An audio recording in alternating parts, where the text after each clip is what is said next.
Are you serious? Are you serious? What? Something biblical is going on here in Kyiv, Ukraine. Well, we have breaking news.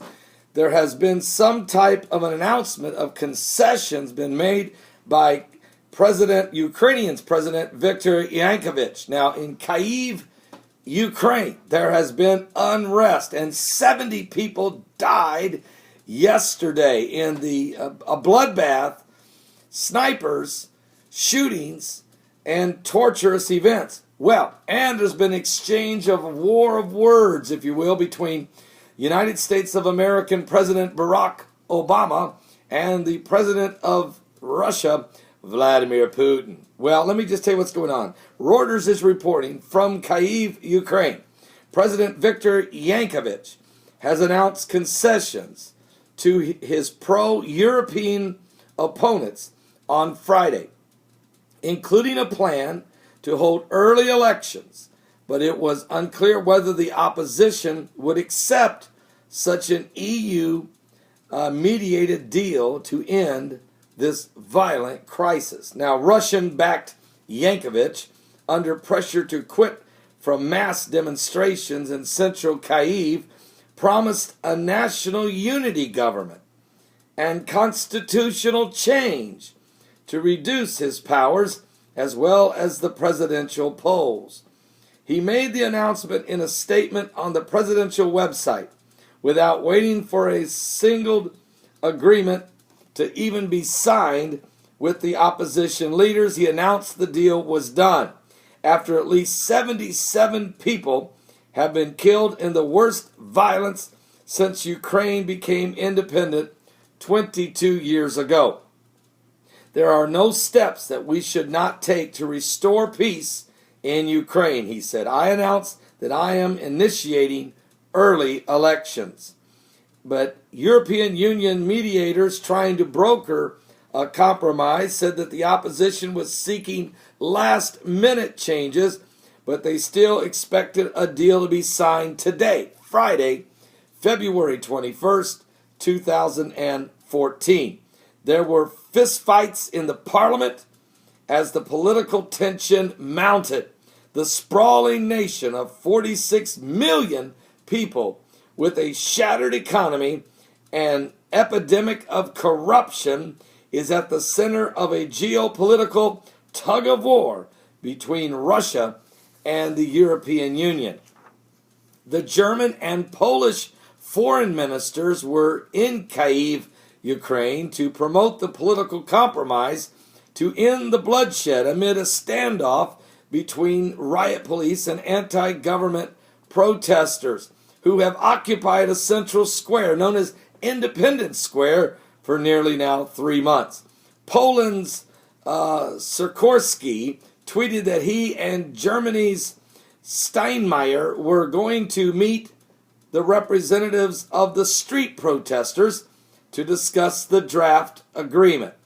Now, Ukraine was at a delicate moment, Sikorski said on his Twitter account, adding in an apparent message to the opposition leaders, all sides need to remember that compromise means getting less than 100%. Now, a table was set up for a signing ceremony in the presidency building with nameplates for 3 opposition leaders. Whether grassroots activists who want Yanukovych out now will accept such a grandeur transition is still uncertain, folks. And this is just another piece of paper. We will not leave the barricades until Yanukovych steps down. That's all people want is, of course, for Yanukovych to leave. As they have said, one of the protesters there in the Independence Square. Well, earlier police said in a statement that anti-government militants fired on security forces near the square. Scene of 3-month-old protest vigil. However, there was no confirmation of such an incident and no reports of casualties on that. This is since the announcement that there is a deal. The square known as Euromaidan appeared peaceful with thousands of demonstrators chanting anti-government slogans. Periodically, you hear patriotic singing. So, folks, has peace arrived in Kyiv, Ukraine? Will this signed deal that's going to be signed, will it get signed today is the question. Will it get signed? And if it does, how does it work? Will the peace remain until the elections are held? Or do the people feel that they're being, the wool pulled over their eyes again?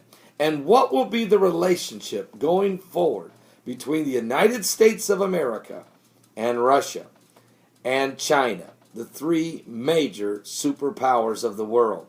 Is everybody going to go into their own corners, or will the Russians team up with the Chinese, leaving a weakened America vulnerable in these end times? And is all of this part of Bible prophecy? Is Mystery Babylon being revealed? It's time to give your life to Jesus Christ and understand we are living truly in the last days. And we're going to be talking about this today on our live show, as well as BP Earthwatch being our guest today to discuss the comet Linear that is going to come the closest comet to the Earth in recorded history. NASA's already confirmed that. It will be 40 times closer than the comet Ison. Not as big as Ison was, and it won't break apart because it's not a sundiver comet, but it's an Earth diver, they're called. It won't hit us. It will come just about 1 million miles from the Earth, but it has a huge debris field, not trail, field. We will go through its field, and get this, that will start on May 23rd, 24th, and 25th, with the 24th of May being the highest day right in the middle of the debris field. As it will also be when Comet Linear, as it is its closest to the Earth in the history of this Earth, since we've ever been watching comets, has a comet been that close. It happens to be the same day that the Pope steps foot in Jerusalem. During the blood moons, and will the peace agreement be in the process of being signed, the covenant with many? All of those spiritual aspects from the biblical perspective and the scientific approach of what Comet Linear could mean to the Earth, we will discuss it all today in today's broadcast. Don't miss it from 12 noon to 3 p.m. Eastern at my website, www.paulbegleyprophecy.com, or newlivestream.com, or livestream.com, or on Blog Talk Radio. So you can find us today. God bless.